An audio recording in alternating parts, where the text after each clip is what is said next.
Perfect. Perfect. Perfect.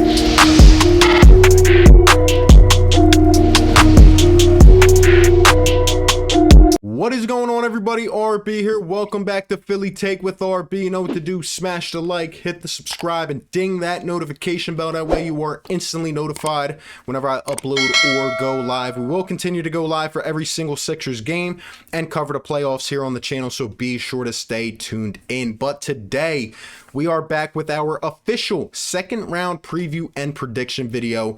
We have the 1-seeded Philadelphia 76ers going up against the 5-seeded Atlanta Hawks here in the second round.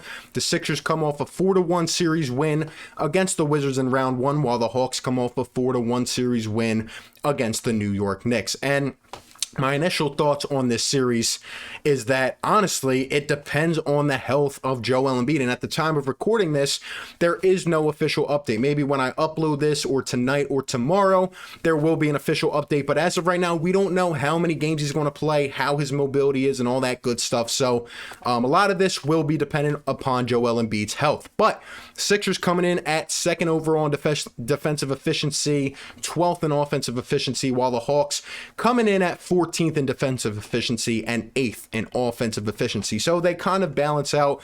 The Sixers appear, though, to be the clear-cut favorite in this series, given the fact they have the more skilled roster. But at the same time, we also have to respect the Atlanta Hawks, because back on March 1st, when they went and fired their coach Lloyd Pierce, former Sixers assistant, immediately after the All-Star break, which was actually in Atlanta, that team became a whole different team with a new identity under Nate McMillan, who has been a guy around the league for a while, and they've gone 27-11 the rest of the way, won the first round series as a 5 seed, and Trae Young is just elevated to another level, and that team is just playing a lot better. So it's kind of hard to look at them the entire season, but overall, man, both teams come out healthy. The Sixers, obviously, we have to be concerned about Joel Embiid.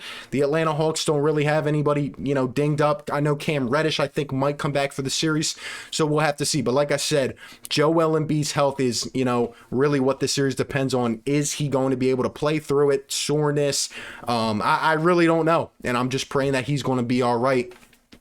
The last thing I'll say is that this could potentially be what I call an annoying series. Now, if you remember in the first round against the Washington Wizards, I also said that would be an annoying series. Why? Because they had Russell Westbrook, and similarly now, Trae Young is playing with a whole new confidence, a new vengeance. We saw what he did to the fans in the Garden, right? Fake spitting on the logo, bowing to the crowd, right? Telling them to shut up. It was absolutely crazy. As a basketball fan, it was fun to watch. And let me just tell you something. If he tries to do that coming into the Wells Fargo, well, he's going to have a big warm welcome from the now 100% capacitated Wells Fargo Center and the Philly fans. It's going to be crazy. The Hawks have had some other guys as well that have been known to jaw against us in the past. Kevin Huerter, John Collins, right? Even Clint Capella said something about the New York Knicks before sending them on vacation. So I could see this getting a bit chippy and some jawing going around Joel and Trae Young. I could see it all happening. So it could potentially get a little bit annoying again, but we will have to wait and see.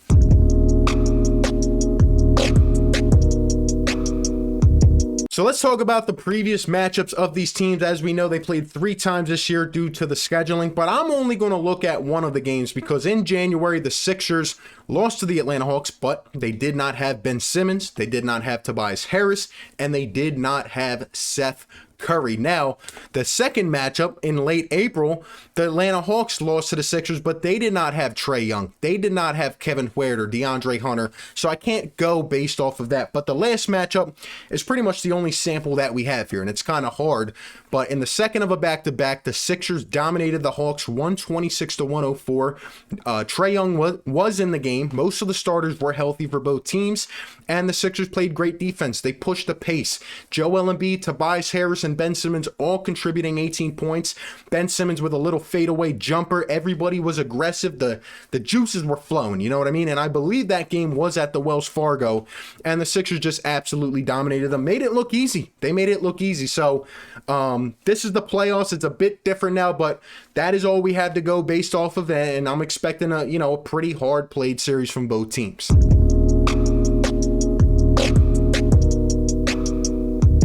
So my first key for the Sixers winning this series is how they are going to defend Trae Young, and that's obviously the biggest key. Like I said, Trae Young has been very confident lately. He's been playing well. He usually balls out against the Sixers, putting up 30 a game, but the Sixers have a great perimeter defense team, and they have skilled defenders who can move around and shuffle their feet and stay on some of these, quick ball guards who can shoot it from 35 feet out. You're going to see probably a lot of Ben Simmons on Trae Young. You're going to see Matisse Thybulle, maybe even some Danny Green switched in there to avoid foul trouble. Trae's probably going to get a lot of foul calls, but I will give Trae credit because in his third year, he has become not only just a great scorer, but a great facilitator. He's been reading the court well. He's just really been elevating his teammates, but I think the Sixers have a decision to make here. Number one, do you go full in on Trae, try to inflict pressure, get him off his game, throw him off what he does well? Or do you take an approach kind of what I saw a little bit last series and what I actually said the Sixers should do in my first round preview, which was to let Bradley Beal have his, right? I said we should try to take out either Russell Westbrook or Bradley Beal and let the other guy do his thing. Do the Sixers kind of do that here? Let Trae have his 30 points a game and try to take out everybody else. That is a decision that we have to make. And I'm interested to see what we do. I think we'll try to mix in a combination of both. If Trae Young gets going, right, really just try to take him off his game. But I do think Ben and Matisse will be guarding Trae and really try to pest him. You know what I mean? Try to take him off what he does well when the Sixers are locked in, because we do know there's some mental lapses with this team's defense. The Sixers have really quality perimeter defenders, even a guy like George Hill who can kind of, to just kind of imitate, right? And try to imitate each other and throw guys like Trae Young off their game. So I'm interested to see what happens. Another thing is we have to close out on shooters like I saw in that last matchup, right? The Hawks, whether it's John Collins, sometimes Bogdanovich, DeAndre Hunter, Kevin Huerter, they have guys who can knock it down. And similar to the Sixers, when I watch the Atlanta Hawks film in some of their games, they seem to have stretches, right? They seem to have points in the game where they rattle off 5, 6, 7, 8 shots in a row, and they're just on fire. And sometimes they have really, really cold periods. So I think the Sixers really have to throw these guys off their game. Guys like Tobias Harris are going to have to match up against maybe John Collins and throw him off his game. I'm interested to see how Doc kind of adjusts with that. And the main thing is the pick and roll defense. This will be huge. Trae Young is going to try to annihilate us on the pick and roll. He can shoot it from 35, 40 out. Will the Sixers come up, or will they continue to play the honestly begrudged drop coverage, man? I hate it every single time. It is terrible, and they continue to do it. And a good point I heard recently was if Joel Embiid's health lingers, if the injury is not going well and he's still in the game, will Trae Young try to continually target him in pick and roll, try to force that mismatch and, knock down his threes? I think we have to fight over screens, just really get him off his game, maybe pick up a couple extra fouls. But hey, if he has to settle for a little floater for 2 rather than his 3-pointers, I wouldn't mind that at all. And I do think the Sixers are going to have to incorporate some switches in as well, whether it's Ben and Matisse, maybe even some doubles thrown Trae's way just to get him off of that and not really comfortable in his 3-point shooting area. But how we defend their shooters, especially Trae Young, is going to have pretty much the biggest impact on this series. My second key for the Sixers to successfully dominate this series is what I will refer to as the second and third options. The Atlanta Hawks did a great job in getting Julius Randle off his game in the first round series. An all-star didn't even look like, honestly, an average player. But I tweeted this out and I will reiterate it here. The New York Knicks did not have a Ben Simmons or Tobias Harris like the Sixers do. They didn't have a legitimate second option or a third option. And honestly, we know Joel Embiid, if healthy, is going to have his 28, 30, 35 points. We know Trae Young's going to have his 30 points a game. I honestly think, and this may be a hot take, that this series comes down to the second and third options, right? Ben Simmons showed a lot of aggressiveness in the first round series, and he needs to come out and continue to play that way, go downhill. The Atlanta Hawks walled off some of the New York Knicks, but I don't think they can do that to Ben Simmons. I think Tobias Harris, who also had some huge games in the first round, has to come out and have a couple 25-point games, and I do expect them to do that. I do think the Atlanta Hawks are athletic, but I don't think they can really stop a guy like Ben Simmons going full force downhill. Like I said, the New York Knicks did not have that, so it'll be vital to see how Ben and Tobias really take over this game. I want them to go crazy and be aggressive and just stick to what they've done all year, and especially what we saw in the first round series. On the other side, the Atlanta Hawks' second option, John Collins, who usually averages 17 a game in the regular season, had a lackluster first series. He only had 12 a game. Now, they did have some guys like Bogdanovich and Hunter stepping up for 15, 16 a game.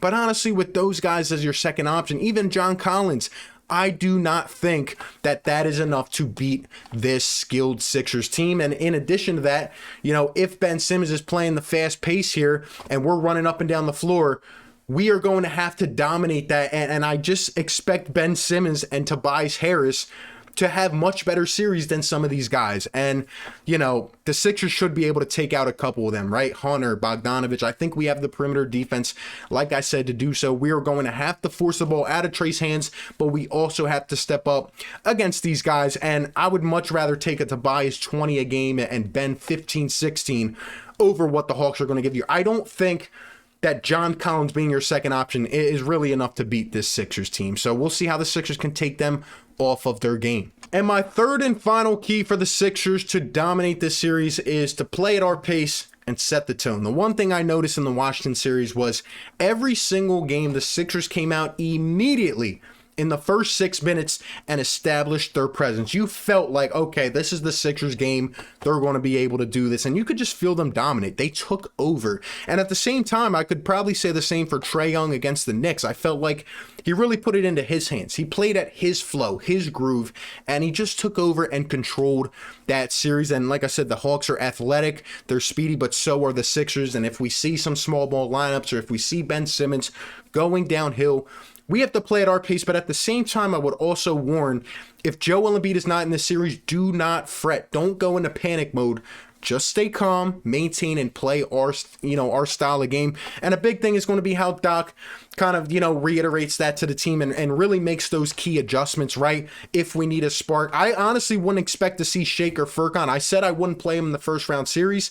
Doc tried it. It did not work. Tyrese Maxey has earned it. He's a tone setter. He comes in immediately, makes a spark off the bench. The fans love him. I'm expecting to see a lot more of him. Matisse Thybulle's defense, I think, is going to come up big in this series. Give us a couple games with 3 steals, something like that. Even Dwight Howard, if Joel Embiid is out more, needs to come in. He did great, especially on the glass, and I do think the Hawks are going to try to out-tough us and out-rebound us on the glass. So I'm expecting Dwight Howard to come in and make his presence felt. Just some of these guys off the bench. The Hawks also have some of these role players that are able to step up and kind of, change a series, change the flow of the game, Gallinari and guys like that, Lemon Pepper Lou Williams. But I do think the Sixers bench players and the role players, Danny Green and Seth Curry, may go off for 21 game, 25 one game. And I think they're going to have to be pretty good in this series, and I expect them to do so.